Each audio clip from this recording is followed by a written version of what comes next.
제가 이제 3년 동안 일본 구매 대행을 운영하면서 요즘 들어 느끼고 있는 점들이 뭐냐면 저희가 기존에 하던 방식들을 좀 변화를 시키고 발전을 시켜야지만 앞으로 이 시장에서 살아남을 수 있겠구나라는 걸 진짜 많이 느끼고 있어요.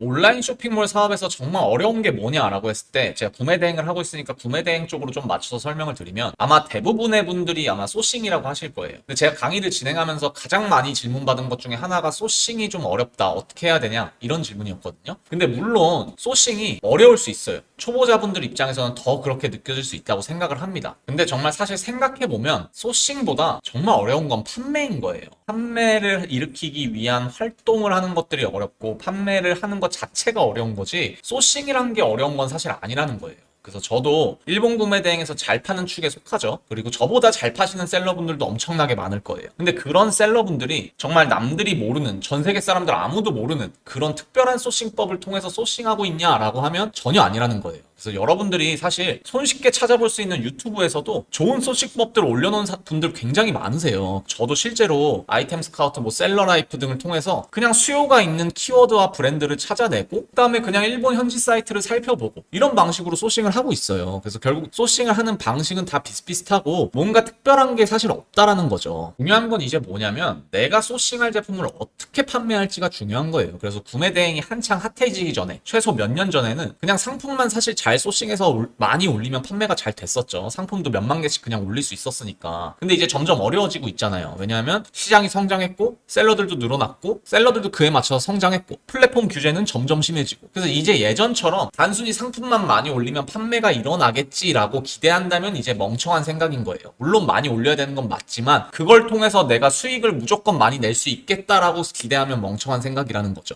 그래서 여러분들은 이제 채널 마케팅에 집중을 하셔야 해요. 그래서 이미 자기 브랜드를 만드시거나 사입해서 브랜드를 입혀서 판매하시는 분들, 어쨌든 그런 분들은 본인들만의 채널을 만드신 분들이 많을 거라 생각을 합니다. 마케팅도 아마 굉장히 열심히 하시겠죠. 근데 구매 대행이나 위탁하시는 분들은 대부분이 자기만의 채널이 없으실 거라고 생각을 해요. 왜냐하면 상품 올리기에도 사실 급급하니까. 근데 제가 생각했을 때 이제 본인의 채널을 키우시는 분들과 안 키우시는 분들의 차이는 시간이 지나면 지날수록 엄청나게 나게 될 거고요. 그리고 분명 그런 분들 위주로 생존을 하시게 될 거예요. 저는 그렇게 생각합니다. 그래서 결국 구매 대행업을 안정적으로 가져가고 싶으시다면 지금부터 열심히 키우셔야 한다는 거죠. 저희도 충분히 할 수 있는 방법들이 있다고 생각을 하고요. 이거는 이제 제가 최근에 구매 대행을 진행을 하면서 제 스토어 유튜브 채널을 준비하고 있어요. 제가 그래서 테스트 삼아서 제가 판매하고 있는 상품 중에 딱 하나를 골라서 유튜브에 쇼츠로 하나 올려봤어요. 그래서 정말 이미지에 텍스트만 넣는 수준으로 올렸는데도 조회수가 110이 나오고 시청자 수가 106명이 나왔습니다. 근데 제가 이 쇼츠를 만드는데 진짜 저퀄리티라서 딱 5분도 안 걸렸거든요. 근데 106명이라는 사람한테 노출을 시킨 거예요. 근데 저희가 네이버 쇼핑에 예를 들어서 상품을 하나 올렸을 때 올리자마자 106명이라는 사람이 조회하기가 쉽냐라고 하면 저는 절대 아니라고 생각을 해요. 그 채널의 힘이 저는 그만큼 굉장하다고 생각을 하고 이걸 여러분들도 꼭 시작을 하셔야 된다고 생각을 하고요. 그래서 분명 초반에는 결과가 굉장히 미비할지 몰라요. 근데 최소 몇 개월 이상 꾸준히 하면 분명히 결과값을 보실 수 있다고 생각을 합니다. 저도 계속 할 생각이고요. 그리고 이제 오른쪽은 제가 링크딜이라는 프로그램을 통해서 제 네이버 스마트 스토어에 있는 상품을 제 네이버 블로그로 옮겨주는 거예요. 그래서 제가 블로그를 한 2년 정도 운영을 했는데 제가 월별 이제 방문자 수가 보통 3,000명을 넘습니다. 이제 상품을 좀 올렸기 때문에. 그래서 이제 인스타나 유튜브나 다 똑같은 거예요. 운영하는 방법을 공부하셔서 자기가 하고 있는 사업에 어떻게 적용할 수 있을지 끊임없이 고민을 해서 꾸준하게 운영을 하다 보면 이런 수치들이 나오는 건 당연한 얘기라는 거예요. 그래서 여러분들이 가지고 있는 스토어의 채널을 만드셔서 분명히 꾸준히 활동하신다면 제가 지금 보여드린 이런 수치보다 당연히 훨씬 높은 수치들이 나올 수 있을 거라고 생각을 합니다. 그래서 이렇게 가신다면 결국에 안정적인 셀링도 추구할 수 있고 마진도 더 높게 취하실 수 있을 거예요. 왜냐하면 외부에서 유입이 될 거니까 네이버 쇼핑이나 쿠팡에서 그냥 경쟁하는 게 아니라 외부에서 유입을 시키는 거기 때문에. 그리고 궁극적으로는 플랫폼을 끼지 않고 자사몰을 만드시는 것까지 생각을 해보시면 좋을 것 같습니다. 결국에 중요한 건 소싱을 많이 하고 상품을 등록하는 개수 자체를 늘리는 그런 행위가 자체가 중요한 게 아니라 이런 판매를 위한 활동을 꾸준하게 하고 그리고 마케팅도 공부하고 내 채널도 운영하고 이런 것들이 저는 이제 더 중요하게 됐다라고 생각을 하기 때문에 구매 대행을 진행하고 계시거나 국내 위탁을 진행하고 계시더라도 이런 채널 운영을 꼭 직접 시작해 보시는 걸 좀 추천을 드리겠습니다. 정말 늦지 않았으니까 지금이라도 빨리 시작하시는 걸 추천드리겠습니다.